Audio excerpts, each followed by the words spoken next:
Good day, viewers. It's a pleasure to have you here. Imagine leaving your home to pursue a better life in another African country, only to become the target of repeated violent attacks simply because of your nationality.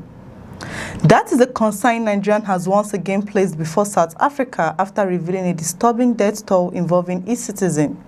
The latest diplomatic engagement between the two African giants has now put renewed focus on the safety of Nigerians living in South Africa and the future of relations between both countries. The nation reported that the federal government has informed South Africa that at least 98 Nigerians have been killed in xenophobic and mob-related attacks over the past 4 years.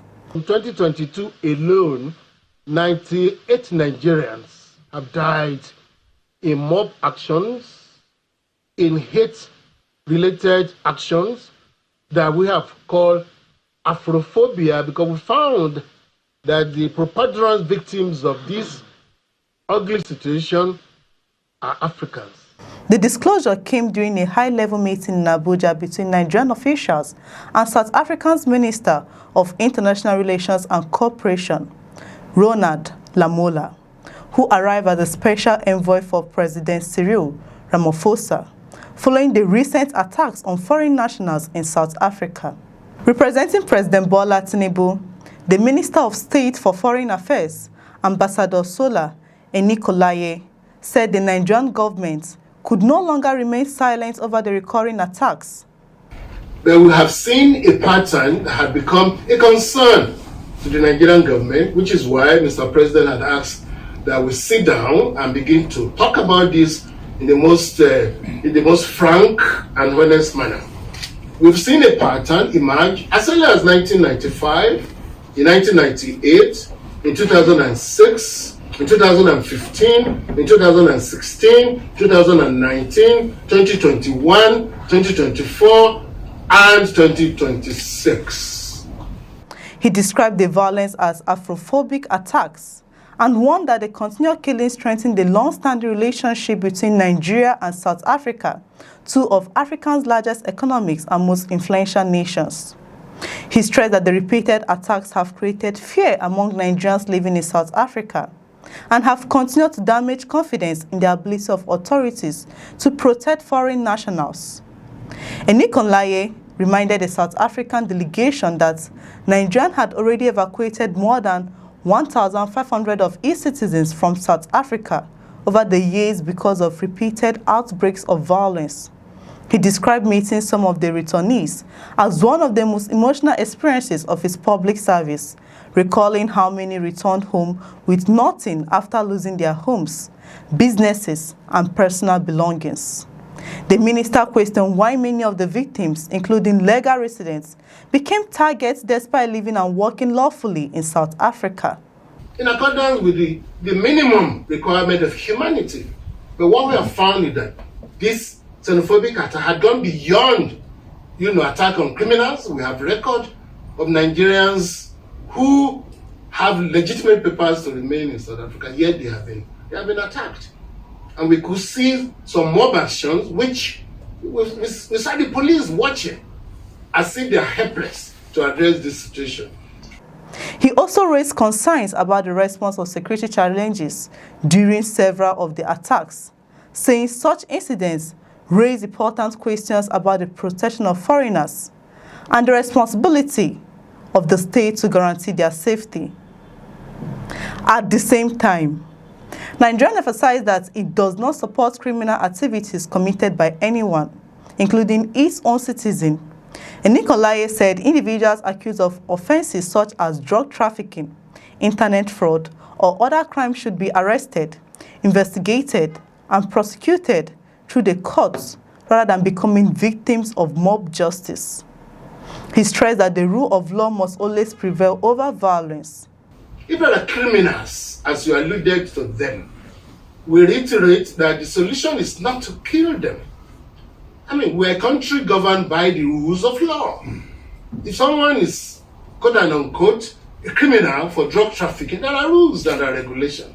Get them arrested, prosecuted, and jailed. The Nigerian government will not support drug peddlers. But please, what we're saying is that treat them in accordance with your constitution, in accordance with international human rights instruments, in accordance with the minimum requirement of humanity. The minister also reminded South Africa of Nigeria's historic contribution to the anti-apartheid struggle. He recalled Nigeria's diplomatic, financial and political support during South Africa's liberation movement and the close cooperation between both countries in establishing the African Union and promoting continental development through initiatives such as the New Partnership for African Development. Despite expressing deep concern over the attack, Nigeria reaffirmed its commitment to maintaining strong diplomatic and economic ties with South Africa. The government expressed optimism that continued dialogue between both countries will strengthen cooperation, restore confidence, and reinforce the principles of African solidarity and mutual respect. Responding on behalf of President Cyril Ramaphosa, South African Special Envoy Ronald Lamola acknowledged Nigeria's enormous contribution to the struggle against apartheid. Nigeria and South Africa have a shared responsibility to respond to these challenges within the African continent of migration. Across the continent, migration remains a huge challenge that all of us have to work together to address. He says South Africans remain deeply grateful for the sacrifices made by Nigeria and described the relationship between both countries as one built on shared history and mutual respect. Lamola stated that the South African government remains firmly opposed to xenophobia, racism, discrimination, homophobia, and every form of intolerance. However, he maintained that South Africa also has a sovereign responsibility to enforce its immigration laws and combat criminal activities, including illegal migration, drug trafficking, and internet fraud. According to South African minister, migration has become a challenge affecting many countries across the continent and requires closer cooperation among African governments. He argued that both Nigeria and South Africa share responsibility for addressing migration challenges within the framework of the African Union while respecting the rights and dignity of all lawful residents. The meeting ended with both sides agreeing to continue diplomatic engagements, while discussions on President Ramaphosa's message proceeded behind closed doors.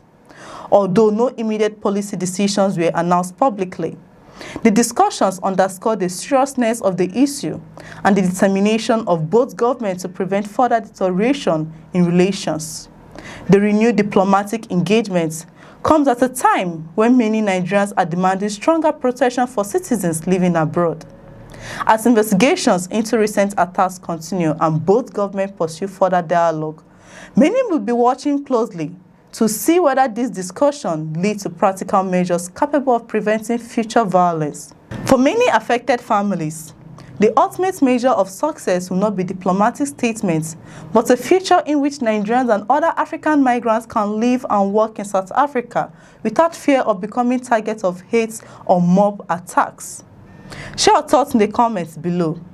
If you find this report informative, kindly like, share, and subscribe for more news reports. I'm Chidera Isom. Thanks for watching. We'll see you in the next reports.